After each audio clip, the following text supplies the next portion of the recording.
Hey everyone, so this will be our first lecture type video. As you're going through these, make sure you're taking notes, writing down important stuff um, until we have everything sorted out, especially with people coming in to school and whether or not you're online, stuff like that. It's going to be probably the best source of information. Um, Make sure you're getting your textbook. Will be required for the course. I'm not going to use it too much, but there are some important readings that you'll need to do as we go throughout this.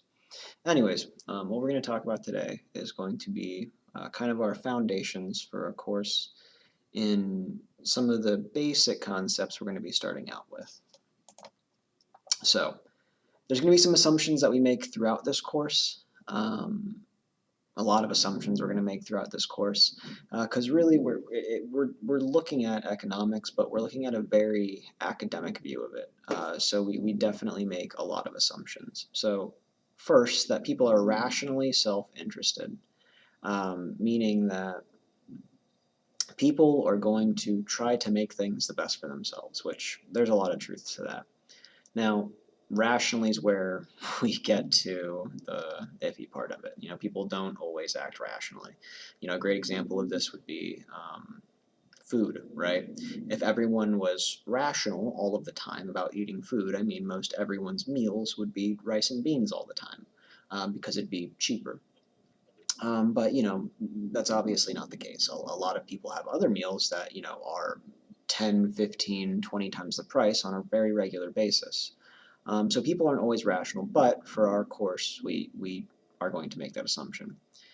People generally make decisions at the margin, meaning that people are going to kind of weigh decisions against each other on a case-by-case basis. And it's going to be, pretty small differences between them most of the time, whether it's you want to, wake up and go to school or wake up and skip school. You think about what the benefits and the negatives are to it, the pros and cons. And then for the most important one, and the most important one for our course, because this is the biggest assumption we're going to make all year, is ceteris paribus, which is that we hold factors constant except for what's being considered. So we'll look at a lot of scenarios in our course where we're assuming that that is the only thing that's changing, nothing else, just that change in a vacuum. Because some of the stuff is pretty easy to start, thinking, well, if this is going to change, then so is this, and if that changes, then so will this. But for the most part, we really do want to just approach it from that academic standpoint where we're just worrying about what is on the paper and nothing else. So ceteris paribus, huge deal for what we're going to be talking about. Now, some basic economic vocabulary. This is going to help to define our course. Economics. So the way that I always put it is just the study of scarcity. But the study of choices is another good one too. Study of scarcity and choices could be a thing, but for the most part, the study of scarcity. Because you'll notice as it starts to differentiate between micro and macro there, it's talking about how it is certain things or certain entities are dealing with said scarcity. So economics then, we're going to look at our scarce resources and how it is they are allocated. And how people then end up making choices that satisfy their wants and needs and why they can't because of scarcity, stuff like that.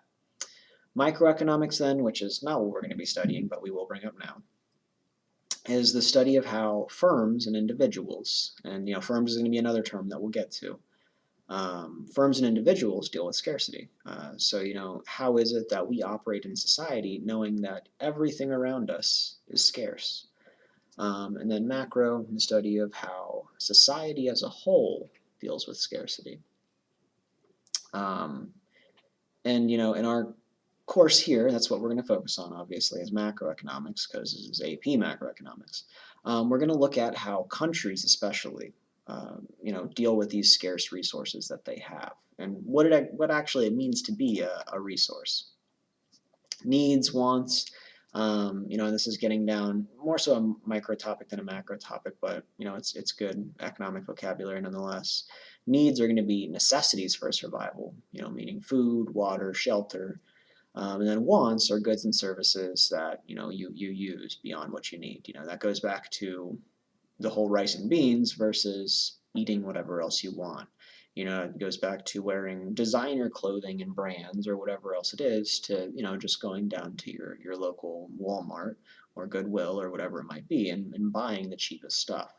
Um, so a lot of it is to a certain extent it's excess. It very much is, and that's okay. And a lot of what we're going to be talking about in our first unit here with supply and demand is really the willingness and ability, which kind of just boils down to what people want of certain things. So goods and services, for the most part, we're going to talk the most about those in our first unit. They'll get mentioned later on, but on the aggregate side of things, meaning the amount in the entire economy. Because again, that's what we're focused on here. So goods are physical objects that can be purchased. So you go down to a store and that's most anything, whether that be clothes or toys or whatever else you can buy at a store.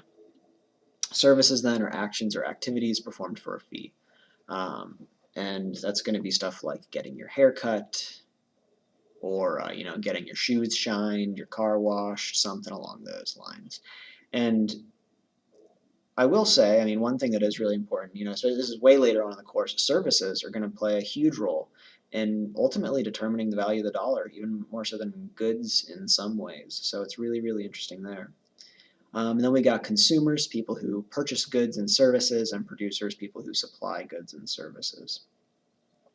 So consumers, for the most part, as we go through this course, that'll be people. Consumers engage in consumption, meaning they buy stuff to use. We're not necessarily talking about just eating, but anything that's bought is counted as consumption. Or I mean, technically not everything, but we'll get to that once we get into GDP. And then producers, this is where we start, kind of changing the terms. Usually in this course, I'll use the term firms. Firms is the most economic word for it. And firm is a way of saying a producer or a business or whatever else it might be that is taking these raw materials and turning them into something tangible. They're turning them into those goods. They're turning them into those services, whatever that might be. And then resources. So this is going to be a super, super important part of our discussion here. So there's going to be 4 categories of resources. Count them 4.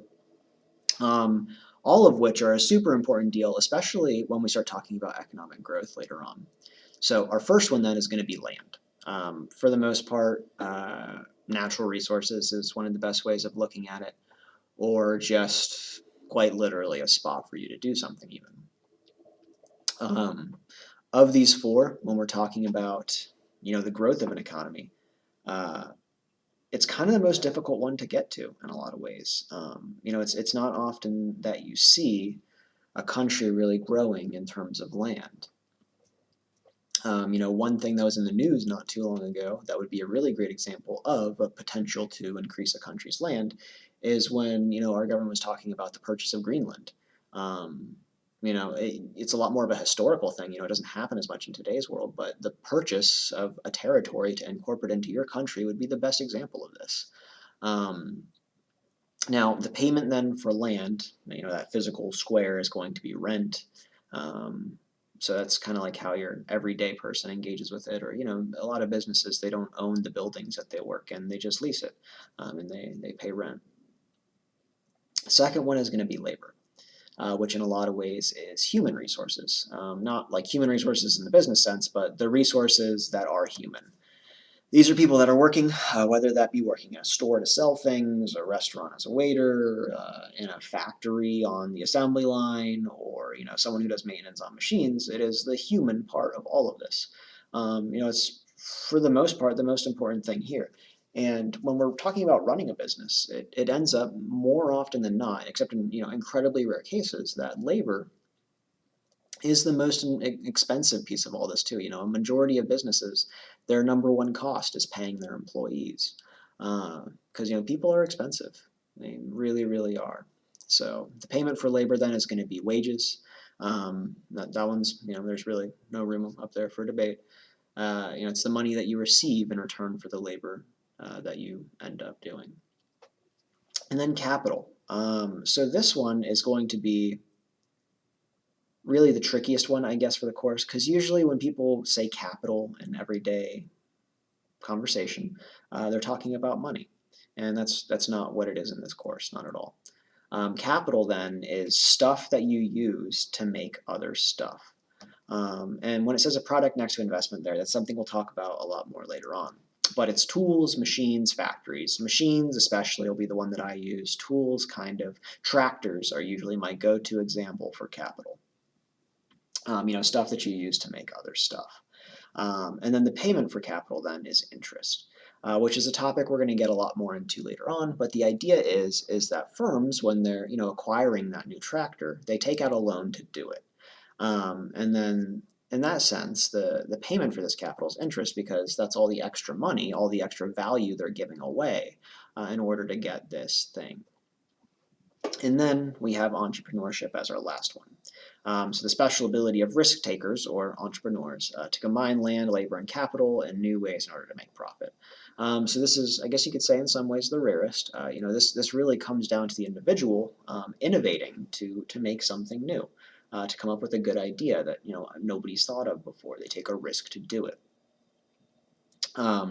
We've had very famous ones in American history. Unfortunately, last year didn't really get to that in the curriculum, but nonetheless. But Steve Jobs, Bill Gates, both of those guys, really, really big. So yeah, they just come up with new ways to do things, and they do it better than anybody else. I mean, we did talk about some, going back to those captains of industry or robber barons, whatever it might be, where they just think of how to do things better than other people, and they end up getting a lot of profit for it. So the payment for entrepreneurship then is that profit. It's the money that they make for essentially figuring out the best thing to do before anybody else. Now, the fundamental problem of economics then, scarcity. So like I said, I like to define economics as the study of scarcity. Choice too, which is very important, but scarcity is really the big thing. It's why you have to have choice, is because of scarce resources. So the idea behind economics is that people have unlimited wants, but the resources to satisfy those wants are scarce. So because of that, we need to figure out and we need to make those choices about how to use these scarce resources. And in everyday life, whether or not you realize it, you are constantly making trade-offs when it comes to using these resources.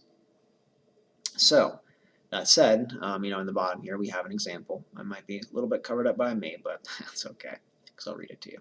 So assume flour is a scarce resource then. 3 cups of flour can be used to make a loaf of bread or a cake, but you can't use it to make both.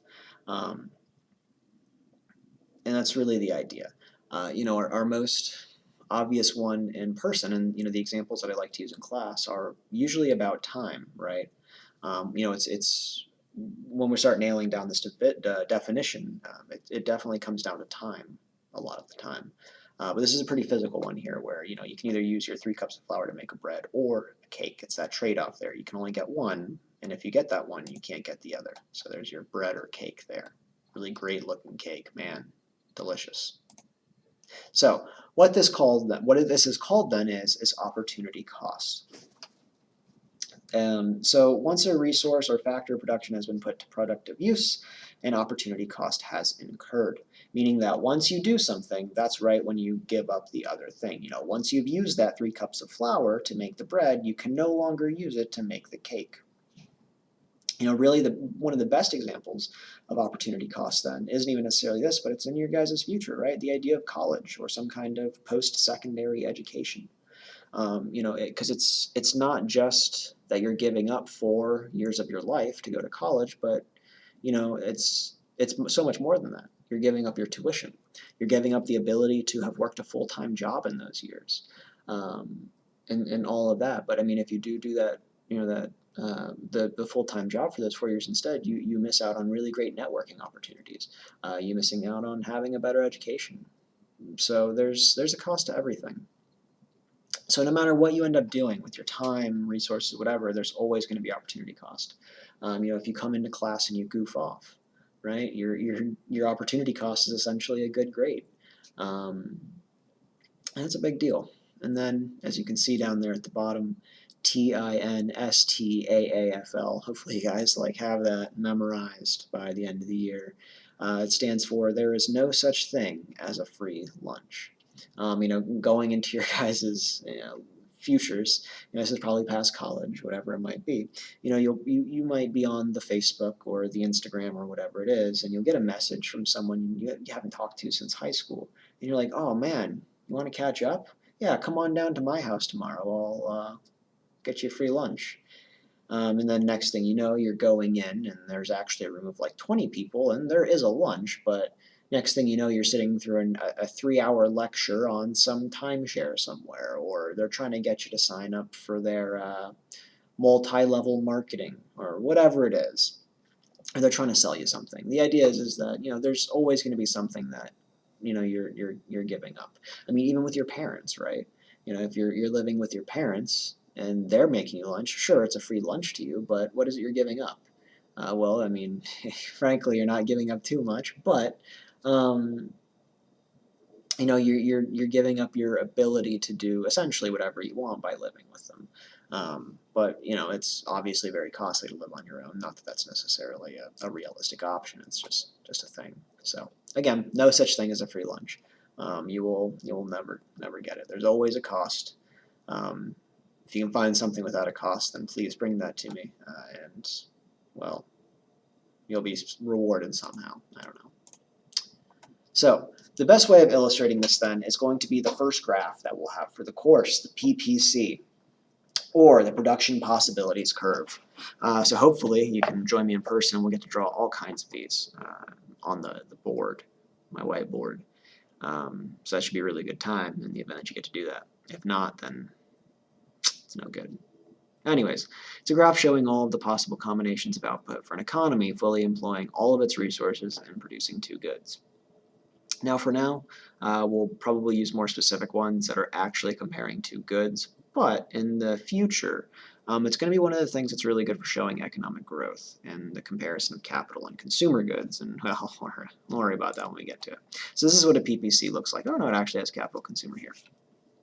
So it's weighing these two goods against one another, and there's going to be a bunch of different points here, and I'm going to try to figure out a better way to give this kind of information to you guys for the graphs, but there's going to be different points on this graph that represent very different things. So anywhere on this line here, anywhere on this line is going to be an economy that is producing at what is known as an efficient level of output, meaning that you're using your resources to their fullest potential, really.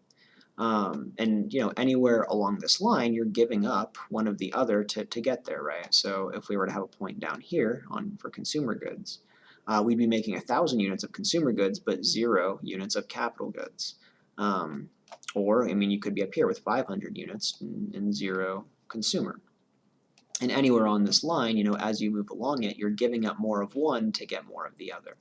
And that's just a really great way of showing these trade-offs. But anyways, there are more points, right? So a point on this line is efficient, but what would a point inside of here be, right? What if you were making 0 capital goods but 500 consumer goods right here? What does that mean? What might be a word used to describe that?